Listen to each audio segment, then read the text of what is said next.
Bonjour à tous et à toutes les amis, donc je suis heureux de vous retrouver aujourd'hui pour une nouvelle vidéo sur la chaîne. Comment entretenir son système veine gazeuse gaz piston. Donc nous allons commencer la vidéo de suite après ça. Bienvenue sur la chaîne AR15 Nation Tactical, donc votre chaîne. Donc sujet de la vidéo aujourd'hui, comme vous l'avez donc tous compris, donc comment entretenir son système veine gazeuse gaz piston. Donc suite à une vidéo qui m'a été demandée par un de mes abonnés. Donc je vais revenir sur pas mal de choses à ce niveau-là. J'en avais déjà fait une, mais on va dire on avait survolé rapidement au niveau de l'entretien des AR15 et des armes en général. Donc là, on va essayer de se plonger plus dans les petits détails et les petites astuces qui vont bien pour que les choses soient bien comprises et bien ancrées entre le nettoyage et l'entretien. Donc ce sont deux choses complètement différentes. Enfin, les deux sont pas liés, mais l'entretien, on va dire que c'est plutôt aléatoire, et l'entretien, c'est vraiment là beaucoup plus précis. Donc il y a des petites choses qui sont à savoir et des petits outils à avoir. Donc merci à tous les nouveaux abonnés. Donc bienvenue à vous tous. N'oubliez pas que vous avez dans la rubrique communauté donc un règlement qui est à respecter. Donc j'y tiens absolument. Pour l'instant tout se passe bien, donc tant mieux. Donc je vous invite à aller le consulter. Ensuite, vous avez aussi dans la rubrique communauté au niveau de l'option souscription, deux options possibles qui vous sont offertes via un paiement de 0,99 centimes et 1 euro, je crois, ou 1,50 € pour la deuxième, avec un coaching personnel pour pouvoir vous aider à la fois dans vos recherches, dans l'entretien de vos armes, dans tout ce qui est réglementation aussi. Je peux vous mettre aussi en rapport avec des professionnels spécialisés dans certains domaines, etc., etc., et vous avoir des tarifs quelquefois avantageux. Donc voilà pourquoi j'ai fait ces deux options-là, pour pouvoir pallier avec des choses beaucoup plus précises que je ne peux pas faire sur vidéo, parce que c'est beaucoup trop à la fois donc compliqué et c'est personnel et c'est simplement pour des cas particuliers pour chacun d'entre vous. Donc voilà, ça c'était la petite parenthèse. Donc vous remarquerez que sur la table, là on va faire une présentation différente par rapport aux autres vidéos parce que il va falloir que je montre beaucoup de choses. Donc voilà pourquoi je ne suis pas en face de vous aujourd'hui. Donc il y a énormément de choses sur la table. Donc on va y revenir. Alors en premier lieu, on marquera un joli petit coffret qui est en bois qui est ici. Et un mini compresseur. Alors pourquoi? Alors déjà première chose. Déjà, vous savez tous, vous l'avez vu sur la chaîne aussi, ce qui n'a rien à voir avec l'armement, mais enfin bon, ça a à voir plutôt avec l'historique. Je fais du modélisme sur un assez haut niveau. Donc bref, j'ai pas envie d'épiloguer là-dessus, c'est pas le sujet. Donc j'ai énormément de matériel sur ce plan-là professionnel. Notamment ces deux choses que vous voyez là, il y en a d'autres que je peux pas mettre sur la table, mais bon, qui vont pas servir pour le nettoyage. Par contre là, ça va servir pour le nettoyage. Je vais vous expliquer pourquoi. Alors en fait, ici vous avez donc ce qu'on appelle un aérographe. Je vais vous donner la marque de l'aérographe et la référence. Pour plusieurs raisons que je vais vous évoquer après. Donc c'est un Aztec, donc c'est de l'allemand, c'est de la très très haute qualité, donc c'est du professionnel. C'est le A4709 Airbrush 7. Il faut le prendre en 7 parce que vous pouvez l'avoir seul, sans les buses et tout ce qui s'ensuit. Alors, l'intérêt d'un engin pareil. Vous pouvez camoufler vos armes avec de la peinture spécifique. Ça, ce sera un sujet, si vous voulez que je l'aborde, à me demander, puisque en fait, si vous me demandez pas de vidéos, dans la mesure du possible, si je peux les faire matériellement parlant, et tout ce qui s'ensuit derrière, bah, je la ferai. Si je peux pas la faire, c'est que ça pose des problèmes, et si ça pose des problèmes, je pourrais pas la faire pour pas mettre en péril la chaîne et YouTube. Donc ça c'est évident, parce qu'il y a une réglementation aussi de YouTube qui est relativement draconienne, à savoir. Donc les amis, donc comme je vous le disais, c'est un Aztec, c'est un aérographe, c'est un pistolet aérographe qui se trouve donc ici que je vais vous montrer. Voilà. Donc le voilà. Donc c'est de l'allemand, c'est de la très très haute qualité. C'est du polymère, donc c'est très léger. Et vous avez plusieurs buses différentes. Alors, on va y venir. Vous avez ici donc un compresseur double cuve. Donc c'est-à-dire qu'en fait, il va se remplir, il va se remplir, il va se remplir, il va se remplir, il va s'arrêter à un moment donné, et il va conserver l'air qui est dans la cuve ici, à un certain litrage. Donc vous avez aussi une pression. Donc le maximum, c'est 3,5. Donc c'est ce que je vous conseille de faire pour le nettoyage. Pour la peinture, si on doit venir sur un sujet de peinture, de camouflage, etc. pour vos armes, soit un camouflage permanent ou un camouflage qui n'est pas permanent, qui peut s'enlever facilement. Il y a deux solutions aussi possibles. Ça, c'est pas le sujet de la vidéo, mais je peux en faire une éventuellement aussi là-dessus. Donc, 3,5 bars, maximum, la totale. Pourquoi? Puisque ça va vous aider à évacuer donc la saloperie une fois qu'elle est dissoute au niveau de la veine gazeuse, de l'intérieur du boîtier et de la chambre, ainsi que le canon éventuellement, c'est possible aussi, et de l'empreinte gaz. Alors, petite démonstration rapide. Je vais le faire pour ceux qui ne connaissent pas. Donc, ici, voilà. Là, l'air sort. C'est amplement suffisant. Moi, je suis pas à 3 bar 5. Je suis à 1 bar, 3, mais c'est normal, c'est pour le modélisme. Donc, je le mets pas à 3 bar 5 parce que sinon, il faut que je refasse des réglages. Et c'est plutôt embêtant. Donc, voilà. Voilà. Donc là, on est plein. Si j'appuie ici, on est plein pot. On peut réduire, on peut faire ce qu'on veut. Un peu comme un accélérateur. Donc ça, c'est génial. Ça, c'est le premier point. Donc, pour ce qui concerne le nettoyage pour l'armement, avec un aérographe et un compresseur, mini-compresseur, modélisme, le truc qui est à savoir, c'est que vous avez des bus qui sont différentes. C'est-à-dire que l'ouverture va être plus ou moins importante. Donc là, je suis sur une buse de 0,5 large, ce qui est amplement suffisant. Ensuite, on peut l'enlever. Alors, je vous le conseille pas, puisque en fait, vous allez mettre un peu trop de pression et vous avez un joint qui est à l'intérieur. Le joint peut partir, ça peut arriver, donc c'est pas le but non plus. Donc c'est du 0,5. Donc du 0,5, ouverture large. Normalement, dans le kit qui est sous vos yeux, qui se trouve donc ici, donc le Aztec A4709, il est complet. Je vous donne le tarif. Ça peut varier entre 200 et 300 €. Donc vous pouvez le trouver d'occasion à 180, 150 €. Mais alors attention, il faut vraiment que ce soit bien entretenu, parce que les aérographes, c'est du matériel très très sensible, très très pointu. Donc ça demande un entretien assez particulier avec des produits particuliers. Vous remarquerez ici que vous avez des espèces de petits récipients. Chaque récipient contient un produit. Donc vous pouvez mettre du produit, vous pouvez mettre du vernis, etc., etc. Avec une contenance différente. Donc là, pour ce qui concerne le camouflage, on va plutôt utiliser ça. Et celui-ci, donc les deux. Donc l'avantage qu'il y a sur cet aérographe, c'est que vous avez deux positions possibles au niveau des compartiments. Et ça, je vous l'expliquerai au fur et à mesure dans d'autres vidéos si vous voulez vraiment que je vous fasse des vidéos pointues sur le camouflage d'une arme. D'ailleurs, je vais y passer sur la Zabati. Donc, je pourrais peut-être faire une vidéo aussi là-dessus si ça vous intéresse. À savoir que sur ce genre d'engin, vous avez donc un câble qui est fourni. Il va falloir adapter dessus c'est comme l'arme, hein, des agrafages rapides. Donc ça se trouve, ça vaut pas cher. Donc c'est tout un matériel à avoir aussi. Donc n'hésitez pas à me demander si vous en avez besoin. Dans une vidéo, je ferai des vidéos plus pointues sur le matériel. Donc notamment ça, pour les réglages, pour le matériel à acheter, donc notamment surtout celui-ci, que je vous conseille parce que vous avez la totale au niveau du coffret, ce qui est génial. Hein, donc vous allez faire des choses beaucoup plus pointues, ça va vous servir pour faire, donc comme je le disais, du camouflage sur vos armes, du camouflage de petites pièces pour vos armes, vos bipieds par exemple, vos optiques, et j'en passe et j'en passe. Donc ça c'est vraiment l'idéal. Pour ceux qui font de modélisme, ils savent de quoi je parle. En utilisant des produits spécifiques que je vous expliquerai plus tard, dans une vidéo. Donc ça, c'est le top niveau. Pourquoi? Puisque en fait, ce qui se passe avec une veine gazeuse, c'est que on va éviter de la démonter. Pourquoi? Si vous devez la démonter, c'est pour la changer. Donc vous avez ici cette petite goupille qui se trouve ici, donc la petite goupille qui est fendue là. Ça, c'est relativement assez sensible à démonter. En général, quand on la démonte, on la change, par précaution. C'est faisable, mais moi personnellement, je vous le conseille pas. Ça demande un matériel adapté. Donc j'en ai parlé dans une de mes vidéos pour tout ce qui était matériel de démontage sur les AR-15, avec les petites plateformes qui vont bien pour démonter. Donc l'actulace, les pièces de l'actulace, etc., etc. Je vous renvoie sur la vidéo que je vous mets donc ici, que je mettrai dans la description. Donc, la première chose qui est à faire pour une veine gazeuse. Première chose, on va prendre ce qu'on appelle un BAB, un bouchon anti-bruit. Vous savez, de couleur jaune. Là, j'en ai pas pris parce que j'en ai plus. De couleur jaune que l'on trouve dans n'importe quelle pharmacie, qui ça vaut 1 €, je crois. Vous savez, jaune, vous appuyez dessus, ça fait comme une mousse jaune, et ça prend la forme de l'aube de l'oreille. Donc ça, on va le rentrer avec une baguette en bois à l'intérieur, ici, du canon, par la bouche du canon. Donc là, vous avez frein de bouche, mais c'est pas gênant.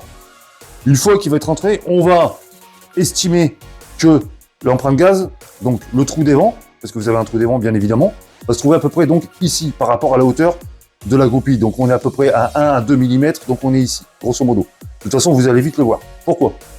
Vous allez prendre un produit. Celui que je vous conseille, j'en ai essayé plus d'un. Personnellement, j'utilise du Soloniac. Alors, l'avantage qu'il y a, c'est qu'il va dégraisser, il va dissoudre le carbone, il va dissoudre le plomb. Il va protéger, il va lubrifier en même temps. Le but, pour la vidéo, pour ce qui concerne un nettoyage, ces deux formules-là de lubrification protégée, on s'en fout un peu. Donc c'est pas le but. Donc on va mettre le doigt dessus, c'est dégraisser, dissoudre carbone, plomb. Voilà. Ce que vous allez faire, c'est que, évidemment, je ne vais pas le faire. Vous avez ici une petite buse très sympathique. Il va falloir faire en sorte de mettre un petit tube légèrement d'un diamètre supérieur à la tige qui se trouve donc ici. Vous allez rentrer et vous allez essayer de faire en sorte que ça puisse rentrer à l'intérieur de la veine gazeuse. Donc par l'intérieur, bien évidemment. Étant donné que ce sera bouché ici, tout le produit, vous allez la remplir, vous allez laisser le produit pendant un quart d'heure, 20 minutes, voire une demi-heure, voire même une heure. En général, je laisse une heure. Une fois que ça c'est fait, deux possibilités s'offrent à vous. Dans le matériel aérographe, vous allez pouvoir avoir ou commander sur AliExpress ou dans un magasin spécialisé en modélisme des petits écouvillons comme ceci, avec des diamètres différents. Ça, c'est spécialement fait pour nettoyer la buse. Donc, ça peut très bien faire office, notamment le plus gros, donc celui-ci, parce que je l'ai fait une fois et ça marche très très bien, de pouvoir nettoyer l'intérieur, une bonne partie de l'intérieur de la veine gazeuse. Donc, attention, c'est fragile. Hein, ça se tord assez facilement, hein, donc il faut y aller tout doux, il faut vraiment être minutieux. Hein. Donc, déjà, ça va vous permettre de nettoyer une bonne partie, à peu près, on va dire, jusqu'ici, grosso modo, pour faire simple. Voilà, donc ça, c'est déjà pas mal, en ayant bien évidemment au préalable injecté le produit à l'intérieur. Donc, vous laissez sécher, vous laissez agir entre 15 minutes, 30 minutes, voire une heure. En général, on laisse une heure. Une fois que ça c'est fait, vous allez enlever avec une baguette de nettoyage par la chambre, donc le petit bouchon anti-bruit, vous allez l'enlever, donc il va ressortir. Toutes les saloperies vont couler, donc soit vous les faites couler par l'avant, donc en inclinant votre arme par l'avant, soit vous les faites couler dans l'autre sens par l'arrière. Moi je conseille plutôt par l'avant, puisque c'est logique, hein. Étant donné que l'empreinte gaz se trouve donc ici, donc, vous avez vu, hein, c'est beaucoup plus court, c'est plus simple. Et au moins, vous n'allez pas mettre de saloperie ici. Voilà. Bien sûr, on fait ça bien avant de nettoyer son canon. Ça, c'est si vous voulez vraiment nettoyer votre veine gazeuse, on commence par la veine gazeuse. Ce qu'il y a de plus, je veux pas dire enfin si, c'est compliqué, c'est un petit peu compliqué, c'est minutieux, mais c'est ce qu'il y a de plus, on va dire, excusez-moi l'expression, chiatique. Donc, on va commencer par ça. Une fois que c'est fait, que le produit s'est bien écoulé, vous allez remarquer des traces noires. C'est tout à fait normal, puisqu'en fait, il aura dissous tout ce qui est résidu au niveau des gaz et de la compression qu'il y a eu à l'intérieur. Donc la poudre non brûlée, pour certaines fois, ça peut arriver, c'est rare, mais bon, ça peut arriver. Notamment pour ceux qui rechargent, ils savent de quoi je parle, etc., etc. Tous les résidus vont partir. Une fois que ça c'est fait, c'est là qu'il va intervenir. Donc on m'a demandé des astuces, donc je vous les donne. C'est là que va intervenir le mini compresseur avec l'aérographe. Explication. Vous avez tous compris. On va rentrer l'aérographe en ayant démonté ça. Il rentre parfaitement. On va mettre la buse à l'intérieur de l'entrée de la veine gazeuse. On va appuyer et on va faire expulser tout le restant. Et ça marche très, très, très, très bien. Croyez-en mon expérience.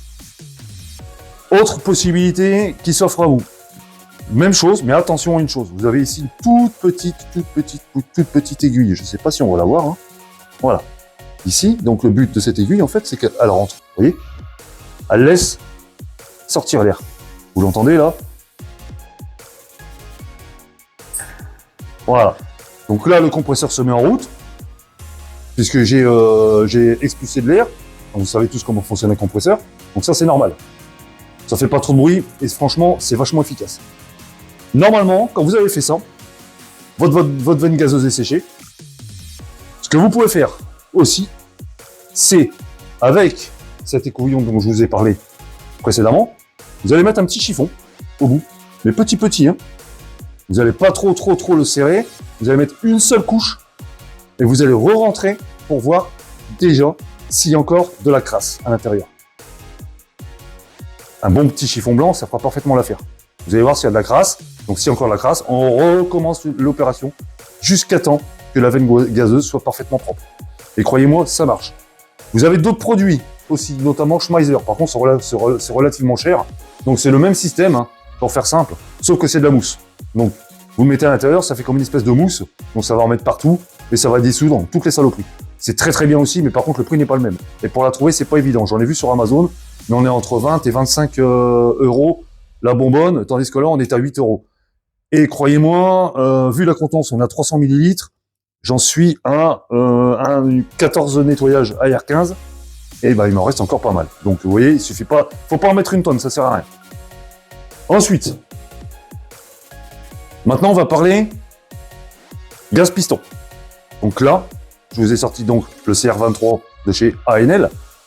Alors, le principe reste le même. Cette partie-là, qui est la plus sensible.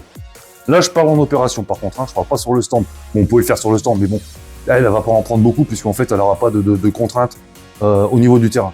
Donc, par contre, là, sur le terrain, tout ce qui est boue, poussière, etc., si la crapahuté dans l'humidité, vous remarquerez que cette pièce-là, en deux parties, voilà. C'est ça que moi, j'aime pas, parce que là, vous avez un énorme ressort. Si ça se met entre deux, ou quoi que ce soit, que ça se coince dans les rainures entre chaque partie du ressort, là, automatiquement, vous risquez d'avoir un problème. Donc, un problème d'alimentation. Donc, même topo, déjà. Donc, c'est brosse à dents, pour commencer, déjà, à sec. Donc, une bonne brosse à dents rigide, sans aucun produit. Ensuite, pareil, on injecte du produit à l'intérieur de ces deux parties. Et ici, pareil, on laisse sécher un bon moment. Brosse à dents, on recommence, brosse à dents, brosse à dents, brosse à dents. On remet derrière, donc je conseille de le faire 2 fois. On remet derrière, pareil, le produit. Et là, par contre, on prend la brosse à dents et on nettoie. Une fois que ça c'est fait, même opération. On attaque avec le compresseur et l'aérographe, le pistolet aérographe, si j'ose dire. Et là, vous êtes tout bon. Donc, voilà, les amis, pour ce qui concerne tout ce qui est nettoyage de la partie donc gaz piston et veine gazeuse. À savoir que ces parties sont relativement sensibles et fragiles. Alors, moins pour ce qui concerne le gaz piston, bon, ce sera plus sensible, comme je vous le disais, par rapport aux intempéries et tout ce qui est saloperie extérieure sur un terrain relativement accidenté, par exemple Guyane, etc., etc. Par contre, ce qui concerne la veine gazeuse, donc évidemment, là, vous n'avez aucune partie mécanique, aucune partie qui est en mouvement, donc il ne peut rien y arriver. Bon, voilà, c'est déjà l'avantage, j'en avais déjà parlé. Une petite partie à laquelle il va falloir faire attention, c'est souvent négligé. Je parle pour le nettoyage, bon, c'est pas gravissime, c'est en dessous. En dessous de la veine gazeuse, donc cette partie qui se trouve ici. Donc on passe un petit coup de chiffon, bien évidemment, hein, ça mange pas de pain, et ça, on ne l'oublie pas. Alors, n'oubliez jamais une chose, c'est que si, sur les systèmes de veine gazeuse, c'est ce qu'on appelle un emprunt de gaz. Comme son nom l'indique, le gaz est emprunté pour pouvoir faire reculer la culasse à une certaine distance par rapport à la veine gazeuse qui va engendrer une certaine pression pour faire reculer la culasse, et ainsi de suite. Donc c'est tout un calcul qui est fait par rapport à la longueur du canon. Ensuite, pour ce qui concerne l'intérieur du boîtier de culasse, on va procéder de la même manière. Donc là, c'est pareil. Donc on utilise ce produit-là, on le pulvérise partout, on attend que ça sèche, brosse à dents, brosse à dents, brosse à dents, partout. Pour ce qui concerne le boîtier du dessous, pour ce qui concerne le système bloc détente, on y va, mais tout doux, c'est pas la peine de mettre du produit, parce qu'en généralement, la saloperie, elle y va pas trop. Donc, un petit coup de brosse à dents, ça fait très bien l'affaire. On évite de le démonter, surtout. Donc ça, c'est important. Et ensuite, on est OP. Donc même topo, on laisse sécher. Un petit coup encore à la brosse à dents, un petit coup de chiffon. Et là, c'est pareil. On peut jouer avec l'aérographe. Aucun problème. En fait, vous allez pouvoir tout nettoyer avec l'aérographe. Même topo si vous devez démonter la culasse. Donc, à savoir que la culasse, vous avez donc toutes les pièces internes de la culasse, donc extracteur, éjecteur, percuteur, ressort, la petite goupille aussi. Donc, ces pièces-là, il faut les démonter à peu près tous les 3 tirs, suivant le nombre de munitions que vous avez tiré. Si vous avez tiré au-delà de 200 munitions, je vous conseille de démonter toutes ces parties-là pour pouvoir les nettoyer correctement. Même topo, vous mettez ce produit-là dessus et ça va tout seul. Même topo, pareil, on prend le pistolet, donc aérographe, on sèche tout ça et c'est Finex. Bien évidemment, il faudra huiler et graisser. Autre petit outil très intéressant. Vous avez ce genre de brosse spécifique pour les AR-15 ou toute autre arme. On dit spécialement pour AR-15, mais bon, toute autre arme. On sait très bien pour l'intérieur de la boîte de culasse. Bon, faut pas y aller comme un gros bourrin. Pourquoi? Parce que vous allez esquinter toutes les parties de la brosse métallique. Donc, vous voyez, hein, vous avez deux sortes. Hein. De toute façon, c'est les mêmes, c'est la même chose. Donc, celle-ci, elle est un peu plus raide. Celle-ci est plus souple. Vous avez une raide et une souple. Donc, bien évidemment, la raide, on va l'utiliser. La raide, on va l'utiliser pourquoi? Enfin, pour les parties qui sont récalcitrantes. Et la souple, ça, ce sera de la finition.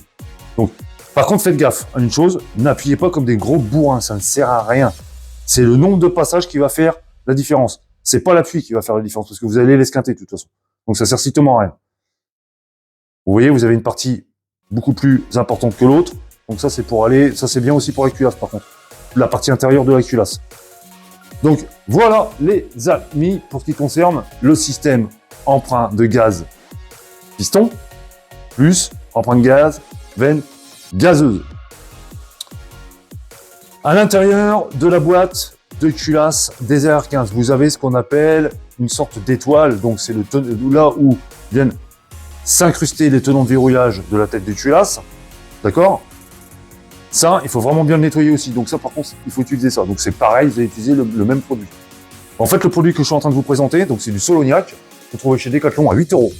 Et franchement, ça vaut vraiment le coup. Je pense qu'il y en a qui doivent l'utiliser et à mon avis, ils vont pas dire le contraire. Moi, j'en suis tout à fait satisfait. Il fait le job. C'est tout ce qu'on lui demande. En plus, vous avez 300 ml, c'est parfait. Je travaille pas pour Soloniac, je vous rassure, malheureusement. Donc je suis pas sponsorisé par personne à l'heure d'aujourd'hui, mis à part un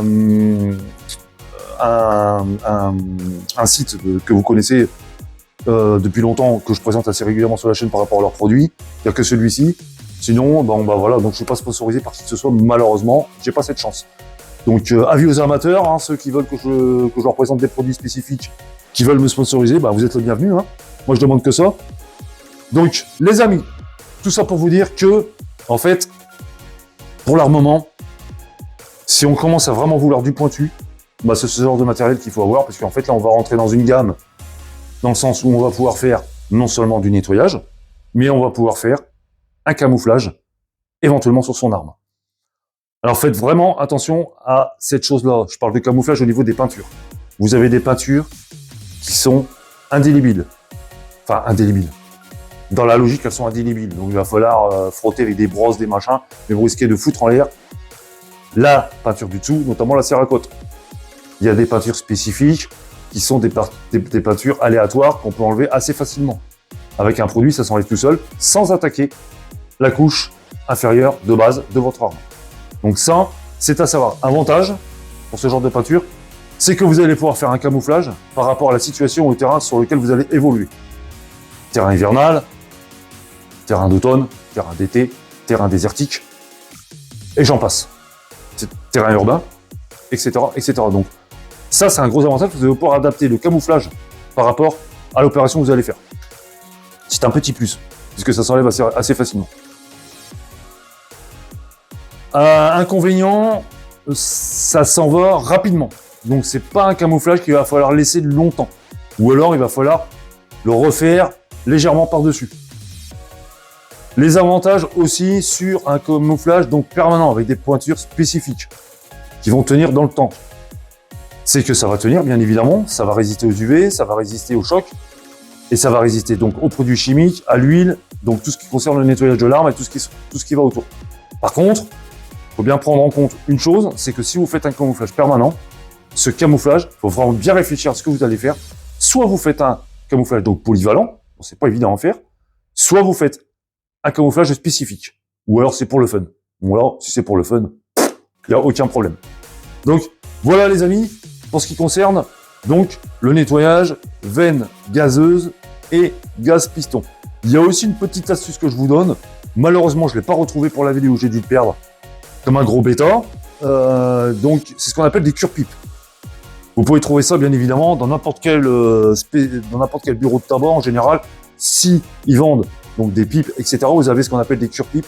Alors, dans le cure-pipe, vous avez une espèce d'écouvillon assez fin, assez fin en tissu, un petit peu comme les écouvillons de nettoyage sur les carabines 22 long rifle et 5,56, qui peut rentrer assez facilement dans la veine gazeuse. Moi, j'en avais, bon, il va rentrer de la même façon, à peu près, que celui que je vous ai présenté tout à l'heure, qui lui est plutôt un écouvillon, donc métallique pour gratter, mais l'autre, il sera beaucoup plus souple, donc moins agressif. Donc, vous pourrez mettre le produit dessus, par exemple. Petite chose à savoir, sur cet écouvillon-là, donc notamment aussi, donc ce qu'on appelle les cure-pipes, les écouvillons pour les pipes, vous allez pouvoir adapter dessus, puisque en fait là, donc ça c'est une bidouille à faire, une baguette métallique légèrement plus rigide qui va pouvoir rentrer à l'intérieur du même diamètre, enfin d'un diamètre inférieur bien évidemment, pardon, de la veine gazeuse pour pouvoir aller jusqu'au bout. Vous remarquerez ici, là, donc là je vais le montrer, ce sera plus simple. Ici, vous avez, c'est pas droit chez droit, là. Donc là, par contre, ce qui risque de se passer, c'est que votre écouvillon, il va se tordre, il va frotter donc ici, mais bon, c'est pas trop gênant, et il va repartir ici. Alors dites-vous bien une chose, c'est que l'écouvillon sera tordu. Bon, après, vous pouvez le redresser. Donc, voilà, les amis, bon, ça vaut pas relativement cher. Moi, je vous conseille franchement de l'avoir, parce qu'en plus, ça peut servir pour des coins assez compliqués au niveau de l'armement. Regardez comment c'est tout fin, tout petit. Vous voyez, c'est tout fin et tout petit, donc c'est vraiment nickel. Donc vous voyez, d'un matériel spécifique pour un emploi particulier peut être utilisé dans l'armement. La preuve, pour cause, moi je les utilise, et j'en ai un sacré paquet comme ça, je dois en avoir une dizaine, donc franchement c'est génial. Donc, attention aussi à une chose, tous les produits que vous allez employer. Je ne veux pas vous entendre parler de W40, je l'ai déjà assez dit et redit. On n'utilise pas de W40. Tout simple. Je l'ai déjà expliqué dans une de mes vidéos aussi. Donc pas de W40. Donc on utilise des produits spécifiques, comme je vous ai présenté, ou d'autres, qui existent sur le marché. À savoir une petite chose, les compresseurs. Vous avez deux sortes de compresseurs.